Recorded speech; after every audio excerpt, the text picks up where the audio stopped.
Bienvenidos a Tardes de Café con Infiscal, el podcast donde estaremos tratando temas de interés de temas fiscales. Soy Osvaldo Hernández y otra vez me encuentro con la contadora Silvia Arellano para tratar un tema importante, el cual es las inversiones. Buenas tardes, contadora. Buenas tardes, Osvaldo. Hablemos de inversiones, pero para entrar en contexto, ¿nos podría decir a qué se refiere este término? En este caso, el tema de inversiones, recordemos que es todo aquello en lo que tú puedes invertir. Una inversión, oyéndonos más al término de inversión, es tú invertir tu dinero en determinada cosa o determinados instrumentos financieros, si hablamos de inversiones financieras, que te puedan dar rendimientos y con estos poder cumplir ciertas metas que tú tengas a mediano, corto o largo plazo. Eso sería en términos generales el término inversión. Recordemos que también para inversiones, en el caso cuando hablamos de temas contables y temas fiscales, también se refiere a la adquisición de activos fijos. ¿Por qué? Porque hablando estrictamente del término invertir es yo invierto tiempo, dinero en determinada cosa que en un futuro me va a dar un bien. En el caso de los activos fijos, si hablamos para temas de las empresas, pues invierten en activos fijos para obtener en el futuro algún bien derivado de, no sé, elaboración de zapatos, compran una maquinaria para la elaboración de dichos zapatos. En el futuro pues van a obtener las ganancias por la venta de los zapatos que hicieron con esa maquinaria que se adquirió. Ese es el término de invertir. En el caso que vamos a ver el día de hoy o el tema que vamos a revisar contigo, pues es las inversiones en instrumentos financieros, es decir, la inversión de tu dinero en un instrumento que te va a pagar un rendimiento del cual vas a poder, como decíamos, cumplir alguna de tus metas a mediano o largo plazo. Ok, entonces, ¿qué podríamos entender nosotros por rendimiento? Hablando de los instrumentos financieros, el rendimiento es aquella ganancia que obtienes por invertir tu dinero en dichos instrumentos o, en otros términos, los intereses que te pagan estos instrumentos por haber invertido en ellos. ¿Y cómo es que se puede declarar estos rendimientos? Dependiendo el tipo de inversión, y aquí es muy importante ver, en la charla que vamos a tener contigo el día de hoy, vamos a estar hablando de aquellos rendimientos referentes a inversiones en instrumentos financieros de deuda, ya que tenemos aparte las inversiones en instrumentos como acciones, las cuales obviamente puedes obtener ingresos por la venta de dichas acciones o puedes obtener ingresos por los dividendos que te paguen por esas acciones, y es otro tipo de inversiones. Hablando específicamente de las inversiones en el sistema financiero y las inversiones, por ejemplo, en los mercados de Forex, lo que se conoce como Forex, que son los mercados de divisas, o las inversiones en ciertas aplicaciones como GBM, como CETES, son inversiones que esos rendimientos se asemejan, de acuerdo a la ley del impuesto sobre la renta, a intereses, y el tratamiento que se les da es el tratamiento de intereses. Esa es la manera en la que vas a declarar dichos rendimientos. Es decir, la mayoría de estas empresas te dan retenciones, casi todas están reguladas. Las que no están reguladas, pues tú vas a tener que hacer tu declaración por estos rendimientos y a lo mejor vas a tener que pagar un mayor impuesto si no te están reteniendo. Las mayorías que están reguladas y que están dentro del sistema financiero mexicano te dan tu constancia de retención, te hacen las retenciones, como es el caso de CETES Directo, como es el caso de GBM. En el caso de las divisas no hay una retención en algunas ocasiones, pero sí hay una constancia de la pérdida que tuviste y demás, ¿no? Muchas de las aplicaciones, como te comento, ya te generan tu constancia y esto es obligación del contribuyente revisar que sí estén generando esa constancia, y al generarte la constancia significa que ellos tuvieron que haber declarado esa retención ante la autoridad. ¿Qué procedería después? Pues en la declaración anual hacer el cúmulo de tus ingresos. Si tienes algunos ingresos por sueldos, más arrendamiento, más alguna actividad empresarial, pues a esos ingresos le vas a sumar los rendimientos que obtuviste o los intereses que estás obteniendo, y en ese caso pues harás en conjunto tu declaración anual. Obviamente te puedes disminuir lo que ya es el impuesto que ya te retuvieron. ¿Qué artículos debo leer para saber cómo declarar los rendimientos de las inversiones? Hablando específicamente, como decíamos, de rendimientos por instrumentos de deuda, que se asemejen a intereses, o el caso de los mercados de Forex, estaríamos hablando que tenemos que leer primero el artículo primero de la renta, que te habla de que todos tenemos la obligación de pagar impuestos por los ingresos que obtengamos, siempre y cuando seamos residentes mexicanos, ¿no? Entonces, por el solo hecho de residir aquí en nuestro país, todo nuestro ingreso está grabado. Después procedemos al artículo 8, en el cual nos habla qué se considera intereses, y ahí te enumera que todos los rendimientos de instrumentos de deudas, fondos de inversión, siempre y cuando sean fondos de inversión de deuda, no fondos de inversión, como decíamos, en acciones o las fibras, que son tratamientos diferentes. Entonces, hablando de deudas, todos esos se asemejan a intereses, y te lo engloba en el artículo 8 del impuesto sobre la renta. En el caso del mercado de Forex, o lo que son los mercados de divisas, no hay un rendimiento, o no es como tal que tengas un rendimiento. Lo que tienes es una ganancia o una pérdida por fluctuación en el tipo de cambio. También el artículo 8 te dice que estas pérdidas o ganancias que tengas por la fluctuación cambiaria, el tratamiento que se les debe de dar es de intereses. Entonces, ahí es donde englobamos el por qué debemos de pagar estos rendimientos como tipo intereses. Posterior, una vez que ya ubicamos que son intereses estos rendimientos, pues tendríamos que leer los artículos del 133 al 136 de la Ley del Impuesto sobre la Renta, que nos hablan del tratamiento o de la manera en que se pagan los rendimientos, o bueno, los ingresos por intereses, cómo se va a hacer el pago.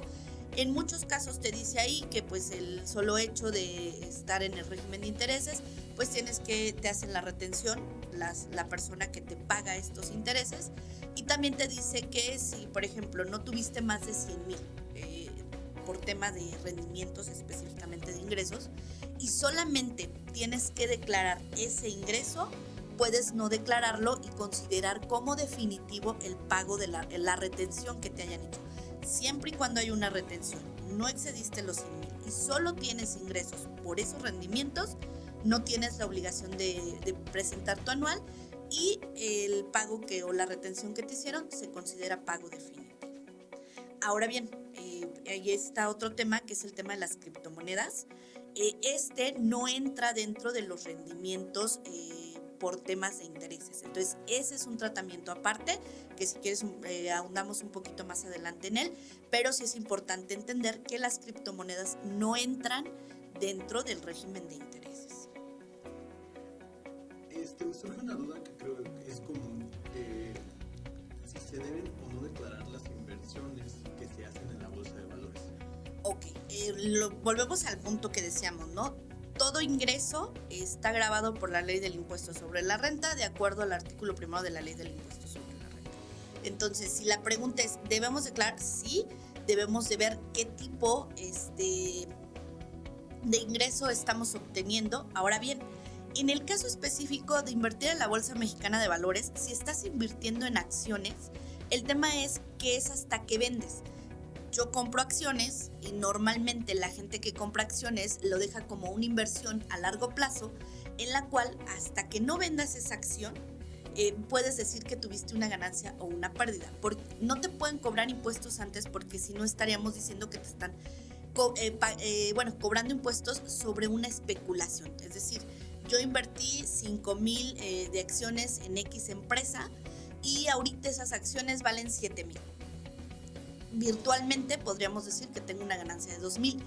Realmente no tengo esa ganancia porque yo sigo teniendo las mismas, 100 acciones que compré con esos 5,000 pesos. Cuando sí tengo que declararlas, esa ganancia, en el momento que hago la venta. Y entonces ya entramos en un tema de venta de enajenación de acciones, que tiene un tratamiento fiscal completamente diferente y que tendríamos que estar declarando a través de eso. Ahora bien, que sí a lo mejor vamos a tener que estar declarando en cada año o de manera anual, más que nada, es los dividendos. Hay muchas empresas de estas en las que inviertes en la Bolsa Mexicana de Valores que te están dando rendimientos, te están pagando dividendos cada determinado tiempo, cada 3 meses, cada 6 meses, cada año, y esos dividendos sí te generan un impuesto. Igual que en el caso de los intereses, ellos normalmente te hacen una retención previa, pero aún así tú tienes que hacer la acumulación de ese dividendo en tu declaración anual, los vas a presentar, vas a determinar tu impuesto de manera normal, de acuerdo a las tablas y demás, y vas a poder disminuirte el impuesto que ya te hayan cobrado. Obviamente aquí entra el tema de que el impuesto, en el caso vamos a suponer de que ya la persona moral pagó un impuesto y demás, tiene otro tratamiento y te dicen que lo tienes que acumular, ese impuesto que pagó, y te lo puedes disminuir. Entonces es ir viendo, dependiendo el tema del rendimiento o la ganancia que estés obteniendo, de qué derive el tratamiento que tú le vas a dar. Pero técnicamente sí, igual, si dentro de la Bolsa Mexicana de Valores puedes invertir en fondos de inversión de deuda, pues entonces el tratamiento será, como decíamos, en tema de intereses. Pero es siempre checar, de ahí que ahorita está un auge muy grande justamente de inversiones. Todas las personas, como ya tenemos aplicaciones que te facilitan el estar invirtiendo en diversos instrumentos y en diversas acciones y en diversos fondos de inversión, es importante que nos asesoremos, porque igual podemos decir no pasa nada. Podemos conocer muchísimas personas que están invirtiendo y que pues realmente el SAT a lo mejor no los está persiguiendo ni les está, oye, obtuviste esta ganancia. ¿Qué es lo que pasa en esos casos? Una de dos, el SAT pues si son 1,000, 2,000, 3,000 pesos, no lo ve relevante y no te va a perseguir por 2,000 pesos si le sale más caro. Pero si llega un punto en el que a lo mejor tus ganancias sí se van incrementando, puedes estar en el foco de la autoridad y te puede llegar en cualquier momento una auditoría. Entonces es importante que se asesoren con un profesional. De hecho, nos pueden contactar a través de las redes sociales de Infiscal si quieren una asesoría más específica en cuanto al tema de sus inversiones, para estar monitoreando que si les están reteniendo, que si estén cumpliendo y no vayan a tener problemas en el momento que dispongan de este dinero. ¿Por qué? Porque a lo mejor no te lo detectan por el tema del rendimiento que ganaste, pero a lo mejor sí te lo detectan por el tema que veíamos en la ocasión anterior de discrepancia fiscal, ¿no? Oye, tú me dices que gastaste tanto, pero me reportas que ganaste tanto, traes una diferencia de 100,000, 200,000 pesos, ¿de dónde salió? Entonces ahí ya se van al origen, y si tú tienes todo en orden, no tienes mayor problema. Pero si no lo tienes en orden, pues sí vas a tener temas con la autoridad. Entonces, ¿a cuál régimen fiscal debo pertenecer si soy asalariado y al mismo tiempo invierto en la bolsa de valores? Lo que comentábamos, si eres asalariado, bueno, tienes tu régimen de asalariado, pero aparte, vamos a suponer, estás obteniendo ingresos por dividendos en lo que invertiste en la Bolsa Mexicana de Valores. Bueno, vas a ponerle el régimen de dividendos al momento que vayas a presentar tu declaración anual, activas tu obligación de dividendos. Si aparte tienes inversiones en alguna aplicación de instrumentos de deudas, o aparte tienes inversiones en el sistema en lo que es el mercado de divisas o el tema conocido como Forex, pues tendrás que poner ingresos por intereses también, y vas a estar en el régimen de intereses, y vas a estar en el régimen de dividendos, y vas a estar en el régimen de sueldos y salarios. El anual, recordemos que como somos personas físicas, todos los regímenes se juntan, todos tus ingresos, y se aplica una tabla general. Entonces es importante tener cuidado y tener una planeación correcta, porque al sumar todos tus ingresos, a lo mejor en sueldos no rebasaste determinada tasa, pagabas una tasa, pero al sumar ya los intereses, al sumar ya los dividendos, te cambia del rango en el que estabas, y pues terminas pagando una diferencia de impuestos porque no tenías contemplado los otros ingresos. Entonces es importante siempre estar asesorados. Recordemos también que tenemos los planes de inversión, que ya los hemos visto aquí en Infiscal, que son para el retiro, y estos planes, ahí es importante tenerlo presente, que son deducibles. Es una deducción personal, hablando de personas de sueldos y salarios, que tienen intereses, que tienen dividendos. Aquí el tema se va a complicar un poquito a lo mejor para los reciclo, porque no hay garantía de si se van a poder o no aplicar estos temas, pero en este caso, para las personas que tienen sueldos, pues es importante tener una planeación donde a lo mejor si obtuviste 10,000, 100,000 de ganancia, bueno, pues 90 agarro y los invierto en un plan para el retiro, y esos 90 ya son deducibles.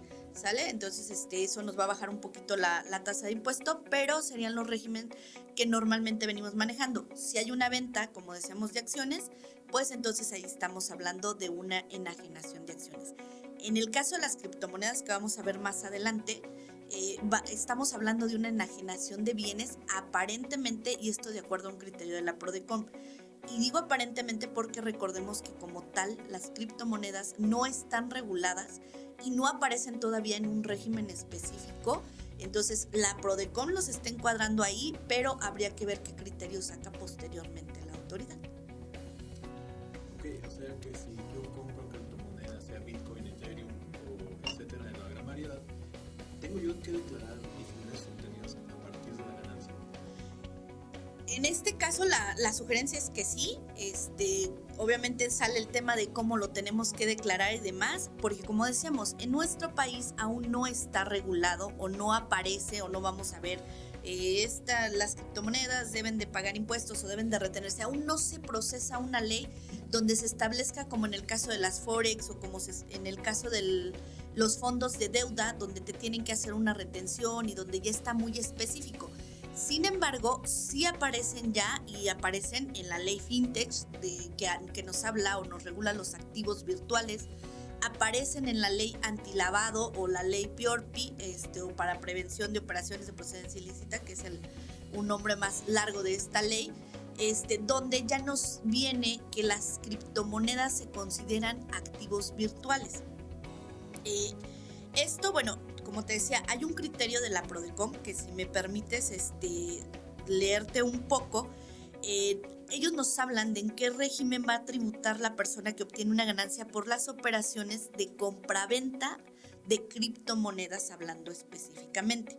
Y entonces ellos ahí te dicen que, que para responder esta pregunta debemos de considerar que actualmente la legislación fiscal mexicana no existe un régimen específico en el que prevea la forma y términos en que debe de tributar quien obtiene este tipo de ingresos, por lo que a consideración de la Prodecon se debe acudir en primer término a lo previsto en el artículo 14, fracción primera del Código Fiscal de la Federación, que establece que se entiende por enajenación de bienes toda transmisión de propiedad, aun en la que el enajenante se reserve el dominio del bien enajenado.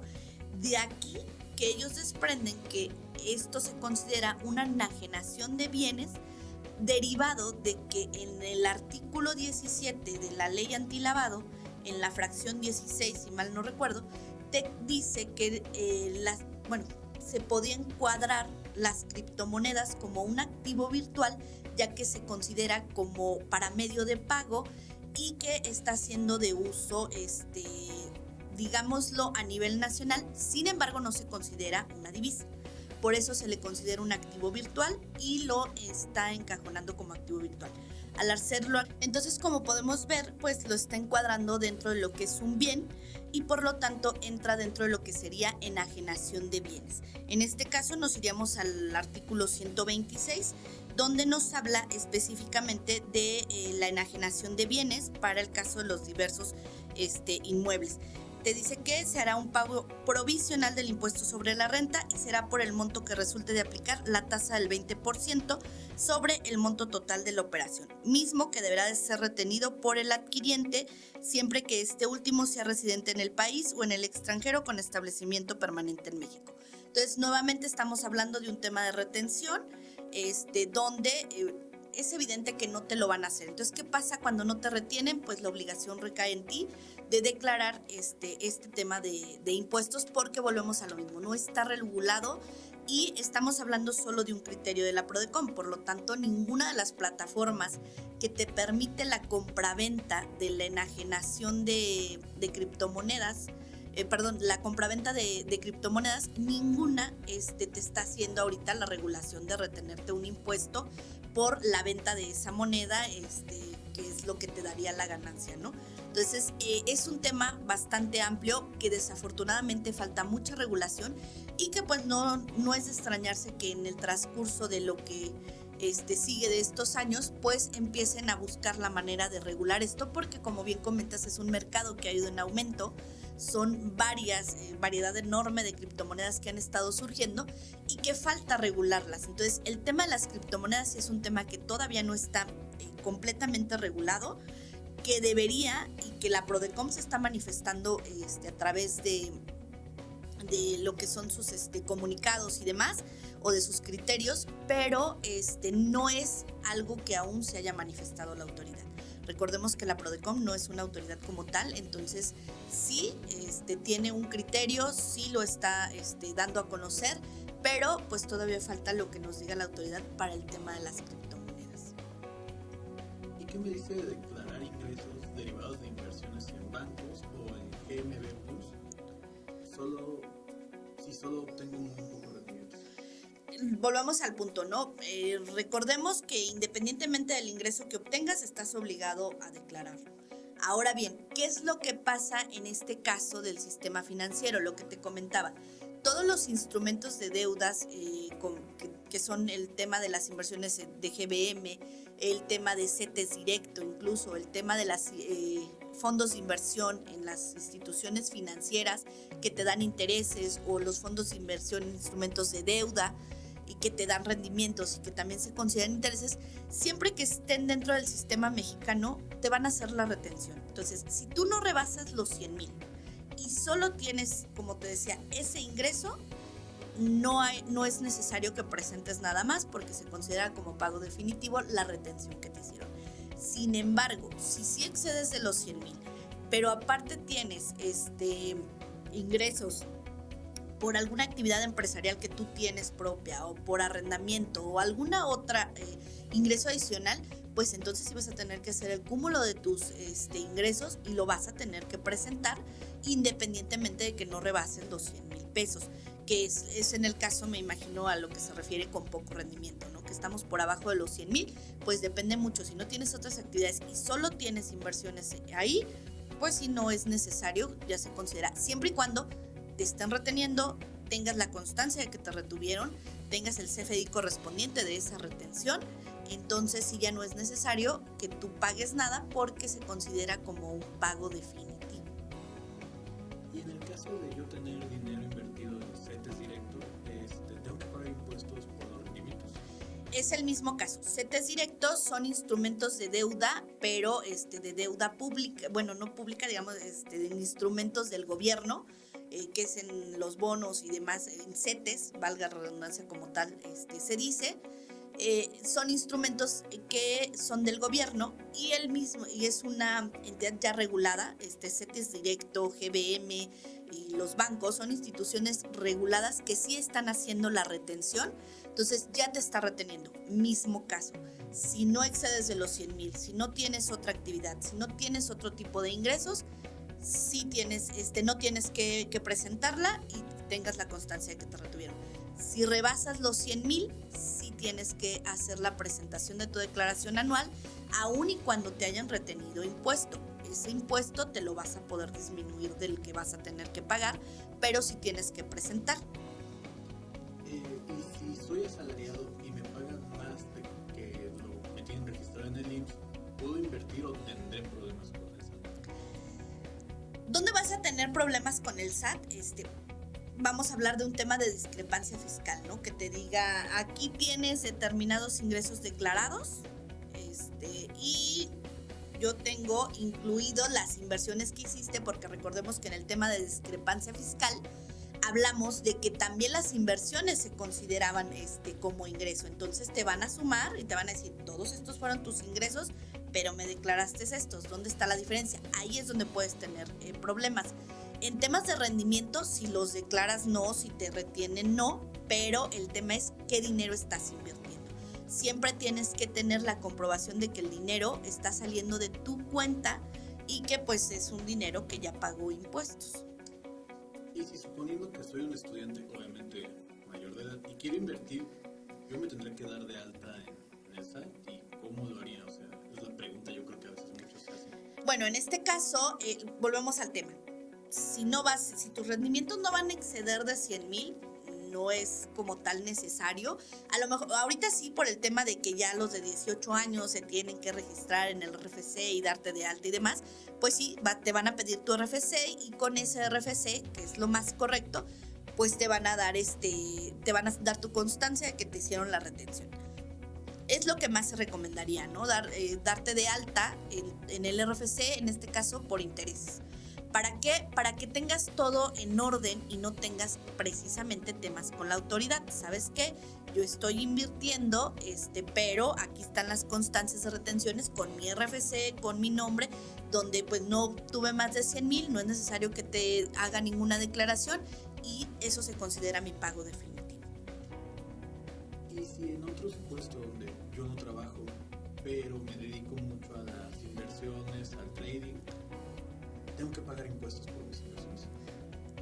Volvemos al punto, o sea, no pagas impuesto por la inversión, pagas impuesto por el rendimiento que tengas o por la enajenación de las acciones o por los dividendos que te paguen. No es como tal que estés pagando los impuestos por la inversión. Ahora bien, si tú me dices, es que tengo ahorrado, ¿de dónde provienen esos ahorros? Es lo importante, tenemos que tener la manera de comprobarle al SAT, porque si no ya entra ahí otro tema de los recursos que sí sean de procedencia lícita, entra el tema de lavado de dinero, que no vaya a ser un dinero que alguien te pidió que invirtieras para darle legalidad a través del sistema financiero por medio de las inversiones. Entonces tú tienes que tener la manera de demostrarle al SAT de dónde obtuviste esos ingresos. Recordemos que si tenemos un ahorro, de algún lado salió ese dinero. Anteriormente trabajabas y es todo lo que ahorraste durante el tiempo que estuviste trabajando. Es a lo mejor un donativo de tus padres que te hicieron un plan de ahorro y al terminar o al llegar a cierta edad te dijeron, este es lo que ahorramos para ti. Entonces eso se considera un donativo. Hay que hacer a lo mejor un acta de donación ante notario para dejarlo estipulado, se estipule cantidad y se establezca, hacerlo todo de manera legal para que tú puedas demostrarle a la autoridad que es de procedencia lícita, porque en efecto, si tú llegas, haces una inversión, la autoridad te hace, te determina discrepancia fiscal por dicha inversión, porque, oye, no me declaraste ingresos, pero metiste 500,000 la inversión, por decir algo. ¿De dónde salió? ¿Sabes qué? Pues es un donativo de mis papás. Aquí está toda la documentación referente a eso y solventamos el tema de la discrepancia. Ahora bien, el tema de los rendimientos es aparte y tienes que estarlo ya sea declarando, dependiendo igual del monto que vayas a obtener, dependiendo en este caso, entiendo, no tendrías otra actividad más que el tema de las inversiones, entonces es ver si rebasamos en su conjunto lo de los 100,000 pesos, hablando de rendimientos por intereses, no hablando de enajenación de acciones, no hablando de dividendos, porque en esos casos si los tienes que declarar, se declaran como dividendos y se declaran como enajenación de acciones, dependiendo del tema. Pero si hablamos exclusivamente de intereses, entonces sí puedes no declararlos si no rebasaste los 100,000 y tienes todas tus constancias de las retenciones que te estuvieron haciendo en los diversos lugares donde estuviste haciendo tus inversiones. Muchas gracias, contadora, por hablarnos de este tema tan importante como son las inversiones y por resolver muchas dudas que pueden surgir a la hora de incursionar en este mundo. De nada, Osvaldo, un placer nuevamente estar con ustedes y como lo dije en un inicio, si están interesados incluso en que les compartamos el criterio de la Prodecom, igual que lo dejen en los comentarios y con gusto se los hacemos llegar. Cualquier duda, cualquier asesoría, pues nos pueden contactar a través de las redes sociales de Infiscal para apoyarlos en tener una mejor planeación y evitarnos algún tema con la autoridad. Muchas gracias, contadora. Y a ustedes les agradezco por habernos acompañado una vez más en Tardes de Café. No olviden seguirnos en nuestras redes sociales y descargar nuestra aplicación.